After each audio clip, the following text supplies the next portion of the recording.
नमस्ते दोस्तों, आपका हमारे YouTube चैनल पर स्वागत है। यदि आप डर से रूबरू होना चाहते हैं तो आप सही जगह पर आए हैं। हम यहाँ डेली एक दिन दहला देने वाली ऑडियो क्लिप अपलोड करते हैं। अगर आपको हमारा ये ऑडियो क्लिप अच्छा लगे तो कृपया सब्सक्राइब करें।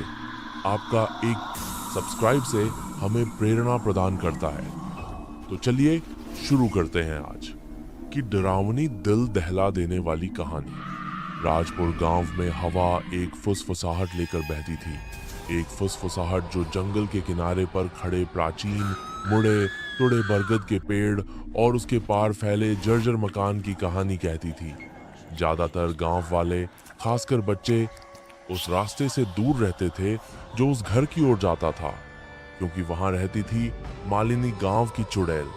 लोग कहते थे कि उसकी आंखें अंधेरे में अंगारों की तरह जलती थीं और उसका बगीचा, जो एक जर्जर पत्थर की दीवार के पीछे छिपा था, किसी अपवित्र जीवन से धड़कता था।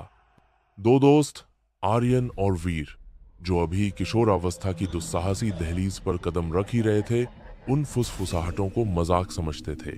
आर्यन, दोनों में ज्यादा निडर, अपनी आंखों में शरारत की चमक लिए अक्सर वीर को चिढ़ाता था, जो बाहर से भले ही बहादुर दिखता हो पर भीतर ही भीतर मालिनी से डरता था।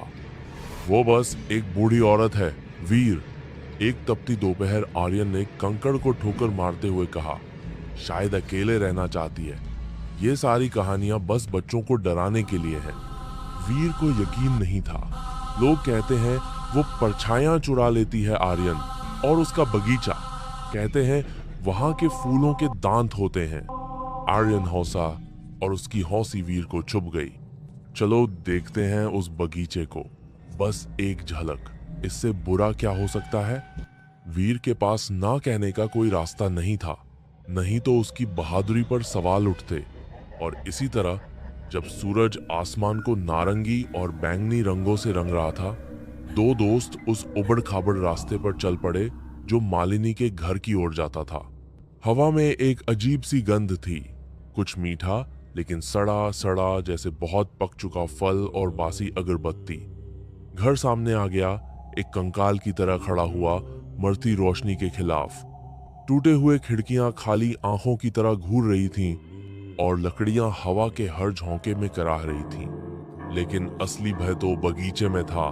एक ऊंची टूटी फूटी पत्थर की दीवार जो कांटेदार बैलों से लिपटी हुई थी, उसे घेरे थी।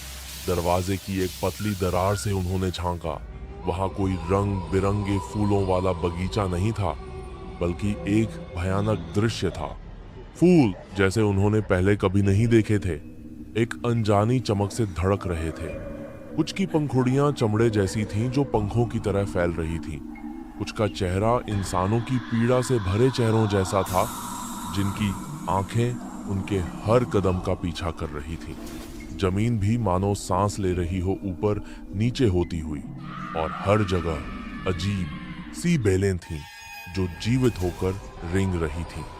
अचानक बगीचे के भीतर से एक तेज सरसराहट की आवाज आई, जिससे वीर उछल पड़ा।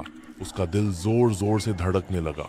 आर्यन, भले ही उसका चेहरा पीला पड़ चुका था, अपने आप को संयमित करने की कोशिश कर रहा था। बस हवा है वीर, चलो वापस चलते हैं।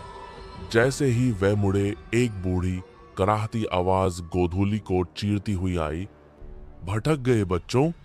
दोनों जम गए।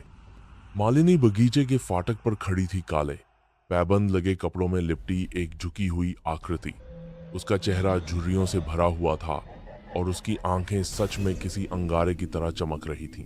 लेकिन जो चीज सबसे डरावनी थी, वो थी उसकी मुस्कान, धीरे धीरे फैलती, नुकीले और अस्वाभाविक रूप से लंबे दांतों के साथ। हम तो बस एक खोई हुई गाय को ढूंढ रहे थे, बूढ़ी अम्मा। आर्यन बुदबुदाया। उसका सारा साहस उड़ चुका था। मालिनी हौसी, एक सूखी खड़खड़ाती हौसी। गाय? मेरे बगीचे में? क्यों ना अंदर आकर ठीक से ढूंढ लो। मेरे बगीचे में कई चमत्कार हैं। उसने अपनी हड्डियों सी पतली उंगली से गेट की ओर इशारा किया, जो अब खुद खुल गया था। फिर वही मीठी सड़ी हुई गंध की लहर उनके ऊपर छा गई। वीर को एक अजीब खिंचाव महसूस हुआ, मानो कोई अदृश्य डोरी उसे भीतर खींच रही हो। उसके कदम खुद ब खुद आगे बढ़ने लगे। आर्यन हालांकि डरा हुआ था, फिर भी उसकी आंखों में चेतावनी थी। वीर नहीं, मत जाओ। उसने चीखते हुए वीर का हाथ पकड़ा, लेकिन वीर मानो जादू के वश में था। उसकी नजर उस एक खास चमकते फूल पर टिकी थी जो बगीचे के बीचों बीच था। उसकी पंखुड़ियां धीरे धीरे खुल रही थीं और भीतर एक अंधेरा रहस्यमय गड्ढा जैसा दिख रहा था। उसे मेरे सुंदर फूल पसंद हैं, मालिनी बड़बड़ाई, उसकी आवाज में एक शिकारी जैसी खुशी। वे उसे पुकारते हैं, जल्द ही वो उनके गीत का हिस्सा बन जाएगा। आर्यन ने पूरी ताकत से वीर को खींचा। उसे छोड़ दे चुड़ैल। मालिनी की आंखें सिकुड़ गईं, उनमें खतरनाक चमक थी।